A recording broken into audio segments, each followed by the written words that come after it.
سیاسی میدان کی ہر بڑی خبر سے آگاہ رہنے کے لیے ہمارے چینل آزاد سیاست کو سبسکرائب کریں اور بیل آئیکن کو پریس کریں۔ جی یہ آپ کا بڑا امپورٹنٹ کوسچن ہے کہ یہ القادر ٹرسٹ کیس کا فیصلہ کیوں نہیں آ رہا۔ پہلے کہا گیا کہ فیصلہ 6 جنوری کو سنایا جائے گا، اب دوبارہ مؤخر کر دیا گیا ہے، 13 جنوری کی ڈیٹ دی گئی ہے۔ اس سے پہلے بھی جو عمران خان صاحب کے خلاف فیصلے آئے، جب وہ ہائی کورٹ میں پہنچے تو ان کی جو حالت ہوئی، میرے خیال میں شاید ایک وجہ یہ بھی ہو سکتی ہے کہ فیصلہ کچھ ایسا آئے کہ ہائی کورٹ کے اندر کچھ وہ ٹھہر سکے، اور پھر اب جو حالات ہیں ان حالات کے اندر میرا بڑا کنسسٹنٹ ایک ویو ہے کہ اب عمران خان صاحب کے خلاف اس طریقے سے کوئی فیصلہ دینا جس طرح الیکشن سے پہلے دیے گئے تھے وہ اتنا آسان نہیں ہے۔ اگر آپ کچھ عرصہ پیچھے چلے جائیں تو یہاں پہ کیا باتیں ہو رہی تھی، 2-3 ہفتے پہلے تو یہاں پہ دانشور ٹی وی پہ بیٹھ کے حکومتی وزراء یہ کہہ رہے تھے کہ بس چند دن کی بات ہے، عمران خان صاحب کو فوجی تحویل میں دے دیا جائے گا اور فوجی عدالت میں ان کے خلاف مقدمہ چلے گا۔ لیکن اب حالت یہ ہے کہ جو مقدمہ ان کے خلاف چل چکا ہے، جس کا فیصلہ آنا ہے، وہ بھی نہیں آ رہا۔ یہ شو کرتا ہے کہ حالات کافی زیادہ بدل گئے ہیں۔ اور ایک اور امپورٹنٹ چیز جو اسی ہفتے ہوئی، وہ اسلام آباد ہائی کورٹ سے جو تفصیلی فیصلہ آیا ہے خان صاحب کا توشہ خانہ 2 کیس کا، جو ضمانت کا کیس تھا، اس میں جو تفصیلی فیصلہ آیا ہے، بنیادی طور پہ تو وہ پورا کیس اڑا کے رکھ دیا گیا ہے۔ اس میں بتایا گیا ہے کہ جناب یہ رولز جو 2018 کے تھے ان کے مطابق عمران خان صاحب نے کچھ بھی غلط نہیں کیا، لیکن 2023 میں رولز کو ایمینڈ کیا گیا، تبدیل کیا گیا اور خان صاحب کے اوپر یہ مقدمہ بنا دیا گیا۔ اور پھر اس میں جو وعدہ معاف گواہ ہے وہ گواہ ہے جس کو پہلے نیب سے معافی دی گئی، اس کا بھی کوئی ذکر نہیں ہے۔ تو میرے خیال میں جس طرح کے پہلے کیس چلائے گئے اور ان کیسز کا جو ہائی کورٹ کے لیول پہ جو حشر ہوا، اس کو دیکھتے ہوئے بھی میرے خیال میں حکومت کی کوشش ہوگی کہ شاید اس کیس کے اندر اس طرح کی کوئی چیز نہ نکلے۔ Having said that, and of the day یہ تو موزز عدالت نے فیصلہ سنانا ہے۔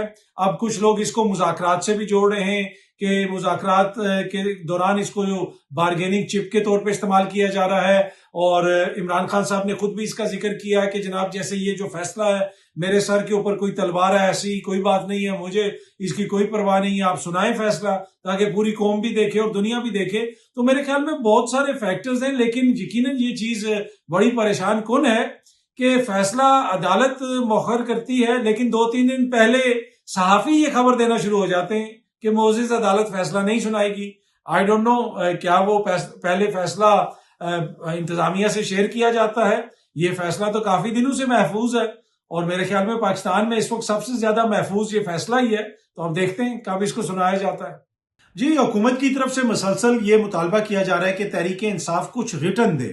آئی ڈونٹ نو وہ کیا ریٹن چاہتے ہیں۔ جو مذاکرات ہوئے ان مذاکرات کے اندر وہ ساری چیزیں ڈسکس ہوئی، آپ اس کو اعلامیے کا حصہ بنا دیں، منٹس کا حصہ بنا دیں تو بالکل وہ ریٹن فارم میں آ جائے گا۔ وہ جو مذاکرات کے دوران چیزیں سامنے آئی، ایک سیاسی قیدیوں کی رہائی، دوسرا کمیشن بنایا جائے کس حوالے سے، 26 نومبر کے حوالے سے اور 9 مئی کے حوالے سے۔ ابھی تک تو حکومت کی طرف سے یہی تاثر دیا جا رہا ہے کہ معاملات جو ہیں وہ ڈیڈ لاک کا شکار ہیں۔ اگر ڈیڈ لاک کا شکار ہیں تو پھر آپ معاملے کو یہیں پہ روک دیں۔ ابھی آپ یہ بھی کہہ رہے ہیں کہ ہماری اگلی میٹنگ بھی ہونی ہے، اور اس میٹنگ سے پہلے حکومت نے اس چیز کا وعدہ کیا تھا کہ عمران خان صاحب سے ملاقات ہوگی مذاکراتی کمیٹی کی۔ وہ کیوں نہیں کروائی جا رہی؟ ملاقات کروا دیں تاکہ اگر وہاں سے کوئی چیز آنی ہے تو وہ بھی سامنے آ جائے۔ تو مجھے لگتا یہ ہے کہ دونوں طرف سے کچھ ایسی باتیں کی جا رہی ہیں کہ معاملے کو طول دیا جا رہا ہے۔ تحریک انصاف والے بھی یہ کہہ رہے ہیں کہ جناب اسی کمیٹی کے اندر اب اسٹیبلشمنٹ کو بھی بٹھایا جائے، کیونکہ اصل چیز تو ان کے ہاتھ میں ہے۔ اور گزشتہ رات بھی میری رؤف حسن صاحب سے بات ہو رہی تھی، وہ بھی یہی فرما رہے تھے کہ جناب اس حکومت کے پاس تو کچھ بھی نہیں ہے، یہ تو فارم 47 کی حکومت ہے، 18-20 سیٹیں انہوں نے جیتی ہیں، اسٹیبلشمنٹ کے کندھے پہ بیٹھ کے یہ اقتدار میں آئے ہوئے ہیں۔ آج اسٹیبلشمنٹ ان کے سر کے اوپر سے ہاتھ اٹھا لے تو یہ حکومت ابھی کولیپس کر جائے گی۔ تو ان کے پاس تو کچھ بھی نہیں ہے۔ اگر یہ ہمیں کچھ دیتے ہیں تو اٹ مینز کہ ان کو گھر جانا ہوگا۔ تو یہ تو ایک جسے کہتے ہیں کہ مسئلے کی جڑ ہے، اصل مسئلہ ہی یہ حکومت ہے۔ تو ان کے ساتھ بات کر کے کیسے معاملات حل ہو سکتے ہیں؟ معاملات تو حل ہوں گے جب ہم اسٹیبلشمنٹ سے بات کریں گے۔ تو اس وجہ سے معاملہ آگے نہیں بڑھ پا رہا، لیکن ابھی بھی مذاکرات چل رہے ہیں۔ کیا ان مذاکرات کے نتیجے میں کوئی فی الحال حل نکل آئے گا؟ مجھے تو کوئی حل نکلتا ہوا نظر نہیں آ رہا، اور عین ممکن ہے کہ اگلی جب ڈیٹ آئے گی اس سے پہلے تحریک انصاف بھی کوئی بات کرے، کوئی ایسا مطالبہ رکھے جس طرح اسد کیسر صاحب کا آپ نے ذکر کیا، اور دیگر بھی جو ان کے قائدین ہیں وہ بھی اس قسم کی باتیں کر رہے ہیں کہ اس حکومت کے پاس کچھ نہیں ہے ہمیں دینے کے لیے، اور دوسری جانب حکومت بھی ناراضگی کا اظہار کر رہی ہے کہ آئے روز یہ گول پوسٹ تبدیل کر دیتے ہیں۔ تو دونوں کی نظریں مجھے لگتا ہے کہ 20 جنوری کی تاریخ کے اوپر ہیں، شاید اس کے بعد کوئی تبدیلی آئے۔